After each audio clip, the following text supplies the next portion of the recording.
азыр Ысык Ата району Тогузбулак айылына сатыла турган сарай көрсөткөнү келдим. Даяр болсоңуздар, азыр сарайды обзор кылып беребиз.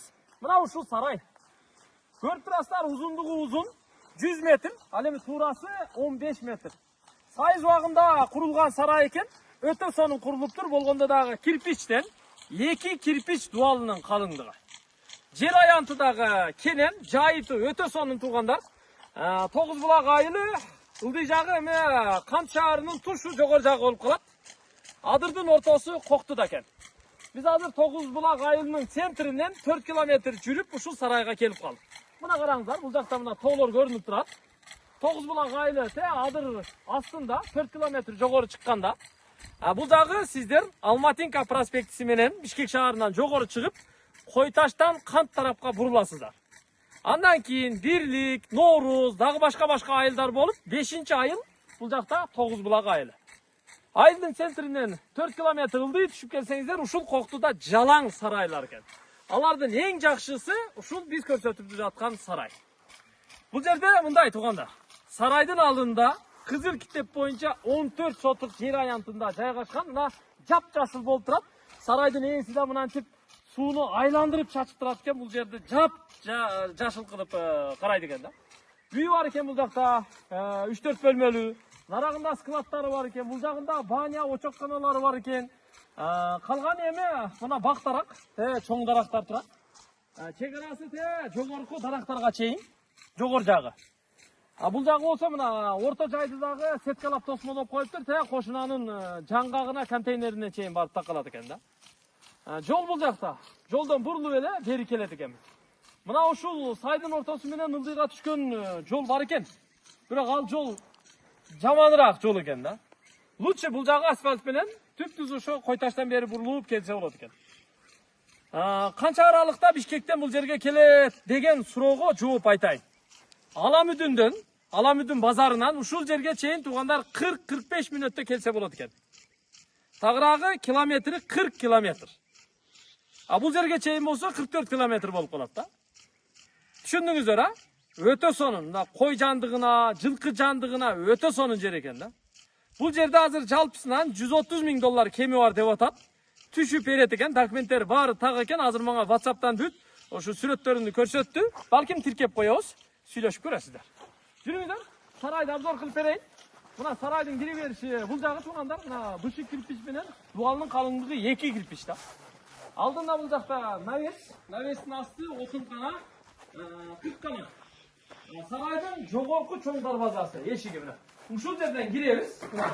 Сарайга киргенде эле бул жерде коридор, сол жакта жемканасы бар экен. Оң жакта дагы бир бөлмөсү бар экен, жанагы туут бөлмөсү.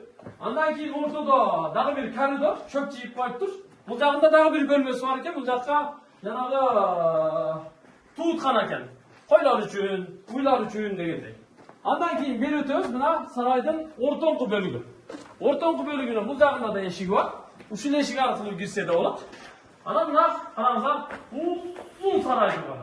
Сол жагын атайын кашалап, көрүп турасыздар, ушундай эчки киргизип коюптур. Бул жагына мына акча жасаган, нарагы пол, бука жай. Саам уй кармаса да болот, бука кармаса да болот. Бул жака мына полуну кагып коюптур. Лотокчосу бар экен, аркасы проход туугандар. Көрүп турасыздар, терезелери дагы чоң терезе. Ана мына негизи сарайдын каркасы железобетонный каркас. Астынан караңыздар, бу азбест лист. Анын үстүнө стекловата и тол, анын үстүнө стекловата, анан кийин шифер менен жабылган экен да. Аябай жылуу болот дейт ээсичи. Жүрүңүздөр, ылдый жүрүп берели. Мына бул жакта болсо мына жылкылар байланган. Бул жакка келе бериңиздер, сарайдын ортоңку эшигинен нары өткөндө, бул жакта болсо караңыздар. 1000 кой бата турган чоң сарай. Көрдүңүздөр? 1000 кой батат мына ушул жергечи. Эгер кой бизнес кылабыз десеңиздер, кой чарба кылабыз десеңиздер, ушул жер сонун да. Койду алып келип эле киргизип коесуздар болду. 1000 кой кенен батат ушул жерге. Ана төрүндө эшиги да бар, көрдүңүздөрбү? Эшиги бар. Аны дагы ачып жаап колдонсоңуздар болот. Анан оң жак төрдө курулуш болуп турат. Эшиги сыртында экен. 2 бөлмөлүү үй бар экен, подвалы менен. Анан эми сарайдын негизи мына сөөгү өтө таза экен да. Мына железобетонный каркастары, чатырлары өтө бекем экен. Анан дубалы дагы өтө калың, 2 кирпич. Муну дагы бир жолу кайталайм. Көрдүңүздөр? Дубалы өтө калың. Мына решетка, терезелери менен бардыгын коюп койгон.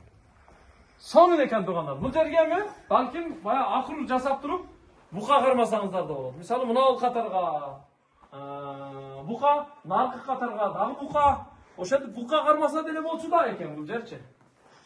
Койго дагы, букага дагы, саан уйга дагы, жылкы жандыгына дагы, бүт бардыгына боло берет экен да. Мына караңыздар. Алдында агытмасы бар. Бул жерден загон деп коебуз, көбүнчө. Загондагы аябай кенен экен да. Койлор эшикти ачып койсо, ичинде, сыртында темирал жүрө берет экен. Анан мындагы мына темир тосмо менен тосуп коюптур. Бул тосмонун нар жагын караңыздар. Биз үстүнө дрон менен дагы тартып көрсөтүп жатабыз. Канча бир 5 гектар жер чыгат бу жердечи. 5 гектар чыкпаса да бир 3-4 гектар жер чыгат. Бул жер айдоо жер экен. Айыл өкмөт менен келишим кылып, ар 3 жылда бая келишимди узартып турат экен. Убактылуу пайдаланууга. Бул жерге арпа эгет керек. Саман алат да. Бул жака келгенде мына үй бар. Ага чейин мына оң жакта дагы бир навес бар экен. Бул жерди дагы ушу бая торпокторго, койлорго, козуларга иштетсе болот экен да. Бул жака келиңиздер, мен үйүнү көрсөтүп коеюн сиздерге. Үйгө мына ушул эшик аркылуу киргенде бул жерден прихожка. Мына артындагы жери дагы тептиги тосмого чейин экен негизи. Анан нар жагы деле бош турат экен. Бул оң жактагы жерди деле ушу сарай ээси пайдаланат. Мына жакты дагы сарай ээси пайдаланат туугандар. Бул дагы эме айдоо, жайыт, көрдүңүздөр? Те наркы бетте дагы катар сарайлар турат. Бул жер жакшы болгон үчүн сарайлар көп экен да. Ылдыйда 2 чоң сарай турат. Наркы бетте дагы бир чоң сарай турат, көрдүңүздөр? Коктоюн кире беришинде. Бул жерде сарайлар көп экен. Негизи мал жандыгына чарбага аябай жакшы экен да. Бул жакты көрсөтүп коелумбу? Киргенде бул жакта бир бөлмө, печкасы менен. Төрдө болсо дагы бир бөлмө, астында подвалы менен экен. Көрдүңүздөр? Муну эми дубалды агартып, аттап, краскалап эле кирип беймалал жашай берсе болот экен да. Зор экен кыскасы. Сарайды 130 000 доллар кеми бар деп атат. Теги үйү менен. Азыр ошо үйлөрүн дагы көрсөтүп беребиз. Өтө жакшы жер экен. Эртерээк аракет кылып сүйлөшүңүздөр. Азыр биз машинабыз менен ошо Алматинка проспектиси менен түз жогору чыктык. 5 күнгөй Ташмойнок, анан кийин Кой Ташка келдик дагы. Сразу эле сол тарапка бурулуп Кант жакка жүрдүк. Асфальт экен, ошо эмеге чейин асфальт экен. Тогузбулак айылына чейин асфальт. Асфальт менен келдик, айылдын центринен күтүп алды дагы. Анан бул жака 4 километр ылдыйга өздөрүнүн машинасы менен алып түштү. Өздөрүнүн машинасы менен. Тез эле келип калдык да. Азыр эми мындан чыгып биз Токмок жакка кетебиз. Токмок жакта дагы башка объектилерибиз бар. Мына экинчи загон, бул дагы аябай чоң көрүп турасыздар. Бул эми агытманын дагы туурасы, сарайдын туурасында эле 15 метр чыгат экен. 20 метрге жакын. Мына көң, кык, мунун баары жер семирткич. Мына жакта бүт үйүлүп жатат, колом тогурупчу. Ушунун баарын жерге салып айдоо жерлер болсун. Сонун пайдалансаңыздар болот. Биогумус салса болчу да экен. Анан бул жагы үй. Азыр үйдү дагы сиздерге көрсөтүп берели. Кыскасы ушул сарайды 130 000 долларга сатууга койду. Анан мына жерлерде аябай кенен да, көрдүңүздөрбү? Кенен. Бул жагы үстү жагы адыр. Адырга бул жергечи үндүк бакса да сонун болот экен, үндүк. 1000 үндүктү ушул жерге багып койбойсуздар, кандай дейсиздер? Мына ушундан нары айдайсыздар. Булай буюрсачы. Сонун эле болчудай да. Азыр мына үйгө кирип, үйдү дагы көрсөтүп коелу сиздерге. Келиңиздер. Үй 3 бөлмөлүү үй экен, 3 бөлмөлүү. Верандасы менен кошкондо 4 бөлмөлүү экен. Ана бисмилла. Кирели. Кирип бир катар көрүп чыгайлы. Мына келиңиздер. Мына эшикти ачтык, кирдик туугандар. Көрдүңүздөр? Биздин келишибизге мына нан каймагы менен чай даярдап атат. Бул жерде ашканасы экен. Бул жакта бир бөлмөсү спальня экен. Андан кийин бул жакта 2 бөлмө кирме чыкма. Терезеси да мына пластик, көрдүңүздөрбү? Дуалдары бүт шып алган, актанган полу жыгач. А биякта болсо мейманканасы бар экен. Мына бул зал мейманкана да. Көрдүңүздөр? Жашаганга кышы жайы шарт бар. Келип ушул жерде жашай бересиздер. Дем алып. Чарба сонун болот да. Ана бұл жерде дача кылып койсо болот экен туган. Азыр тиги кошумча курулуштарын көрсөтөбүз. Эми бул жакты көрсөтөлү. Мына үйдүн арт тарабында туганда. Бул жерде бир кошумча курулуш бар экен. Мунун ичи склад, анан астында подвалы да бар экен. Подвал. Мына эми склад кампа катары колдоносуздар. Бул жак болсо мына талаага чыккан баягы жөө жол, дарактарга чейин чегара. Бул очоккана экен, очоккана бул жагында тандыркана, аркасы даараткана, бул жагы баня, мончо. Көрдүңүздөр, а? Анан суу келет экен тугандар. Мына шланга мени булактын суусу экен, булактын суусу. Мощный суу экен. Тиги жерди сугарып атат. Бул жакта болсо мына ичкенге суу мынакей. Көрдүңүздөр? Мына суу. Суу бар жерде өмүр бар, суу бар жерде жашоо бар дейт. Суу бар жерде чарба бар, Ушул көрүп алдыңыздар, Эгер жакса, телефон номеруну жазып койдук ылдыйга. Ошол номерларга чалып байланышып сүйлөшүңүздөр. Бул жер Ысык Ата районуна карайт. Ээси мен келсем бир 150 000 доллардын тегерегинде айтып элем, кичине тамырын тартып түшүң деп атып, 130 000 түшүрүп анан тартып атабыз тугандар. Мындай сиздер сурай турган баага жакыныраак кылып баасыны дагы койдурдук. Калган эми сүйлөшөсүздөр, келишесиздер. Документтери бар так экен. Алыш керек бул жерде иштеш керек. Bir 1000 koydu ушул жерге байлаңыздар, киргизиңиздер.